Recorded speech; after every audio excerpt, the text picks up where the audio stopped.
Touch, self-touch is huge for increasing oxytocin. And most of these interventions we're talking about today don't have to do with other people. Why? Because a lot of people with trauma histories actually feel unsafe around others. Or if they do get into a relationship, they're very anxiously attached. So that increases their stress. They're not feeling safe, connected, and co-regulated. So a lot of these things are helping people just naturally start increasing oxytocin in themselves. Self-touch. You can give yourself a hug. They found that pressure actually stimulates the receptors that trigger the release of oxytocin. Massage. And it can be self-massage. If you have, sore muscles after working out or something, or you just slept wrong, massaging that pain away. The brain perceives that as eliminating a problem, as tending an issue that's happening, and releases oxytocin. Weighted vests or lap pads can be very calming for some people. They can feel extremely oppressive for others.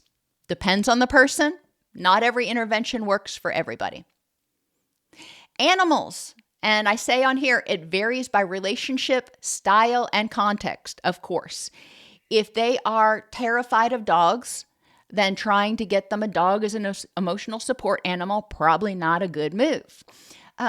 Animals that they feel safe and connected to will increase their levels of oxytocin. I had the most amazing rooster he lived a little over 10 years. His name was Bornsteller, and he was just the best little guy.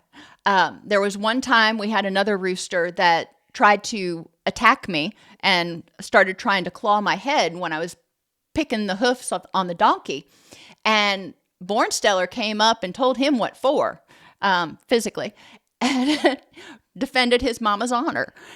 And to this day, it makes me smile and gives me joy when I remember that. That's oxytocin. Yes, it was a frickin' chicken, but it was my frickin' chicken. And he was a great addition to our little farm. So animals can vary, and it's whatever gives them meaning. My son has a snake. I'm not a huge snake person. I've learned to tolerate them. I don't think I'll ever, want one myself, but people have different connections. So finding animals that they can connect with can be a much less threatening first step than creating connection with other human beings. So, obviously cats and dogs, they can feed the birds. We have a little deer. It was one of twins that was born in our yard in the spring. Mama and its sibling have left, and it's decided to hang around on our farm. And it kind of thinks it's a dog. I mean, it gives us a wide berth. It's still wild, but it's cute to see it. And I enjoy seeing it. Right now, its ears are still way too big for its little head. So it's kind of goofy looking, but it's adorable. Massage. Head massage can be really relaxing for some people. You can do it yourself. You don't need to rely on somebody else. And generally, head massage is gentle. You're not pressing, so your hands are going to get tired. Just gently massaging your scalp. Foot massage. You can get devices. You can get shiatsu foot massage devices that can help relax the tension in your feet, but that relaxation response also prompts the release of oxytocin. And then they have what they call the third eye in Eastern medicine, and that is this area right between your eyebrows and the middle of your forehead. And they believe that there's a lot of our anxiety may be held there, for example. And gently rubbing that area can help release feelings of anxiety. Now, some people will do acupressure. That's a whole different thing. But finding something that works for you, that you can regularly do. Music. Listening to slow tempo, relaxing, or happy music is accompanied by an increase in oxytocin level and a decrease in cortisol. So finding music you like, it doesn't have to be instrumental.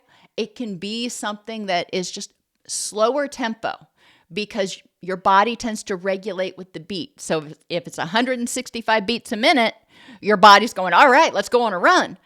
If it's 75 beats a minute, your body's going, okay, we can coast through this. Physical warmth mimics caregiving conditions and stimulates thermoregulatory centers in the oxytocin linked to oxytocin release, which enhances relaxation. Don't get too warm. That's obviously going to increase stress, but gentle warmth can help, which is why heating pads, especially if you've got pain, it's a double benefit. The warmth from the heating pad as well as the attending to that pain and getting rid of it helps increase oxytocin. It helps your brain say, hey, I'm safe. I've got this. I can live happy. I can live, safely and maybe not completely pain-free, but, I can live. Laughter triggers the vagus nerve, reduces cortisol, enhances interpersonal synchrony, and leads to increased oxytocin and endorphins. One of the best ways I've found is some of those videos on YouTube in which there's a baby laughing hysterically. And there's one where the caregiver is tearing paper and the baby just thinks it's the funniest thing in the world. I don't know why. But you almost can't watch it, or I cannot watch it, and eventually not start laughing. It's just contagious, if you will. So you don't have to be in a room with other people laughing. When I used to work in residential, I carried around a book of knock-knock jokes with me. This was before smartphones. And if I had a patient who seemed to be kind of off that day, I'd find a joke because, knock-knock jokes and those other kids' jokes tend to be cleaner. And I'd find a joke and I would tell them. And they'd look at me and they'd be like, what, Doc? Have you lost your mind? And I'm like, hey, everybody likes a laugh. At that time, I could get away with it too because I had toddlers and preschoolers at home. So I had a little bit of an excuse. But it kind of would jar them out of the zone they were in. And if they were laughing at the joke or laughing at me, I didn't really care. They were laughing. Creative collaboration and shared problem solving also increases mutual trust and stimulates oxytocin release in safe conditions.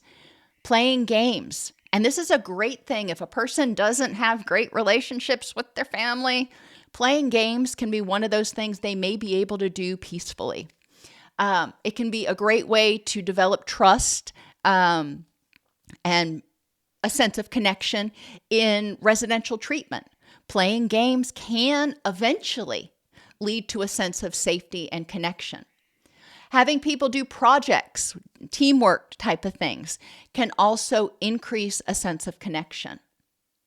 Forest bathing, Shinrin Yoku, is exposure to natural stimuli, including the associated volatile oils and terpenes, and it's been shown to reduce sympathetic activity, our stress response, and elevate oxytocin and endorphin levels.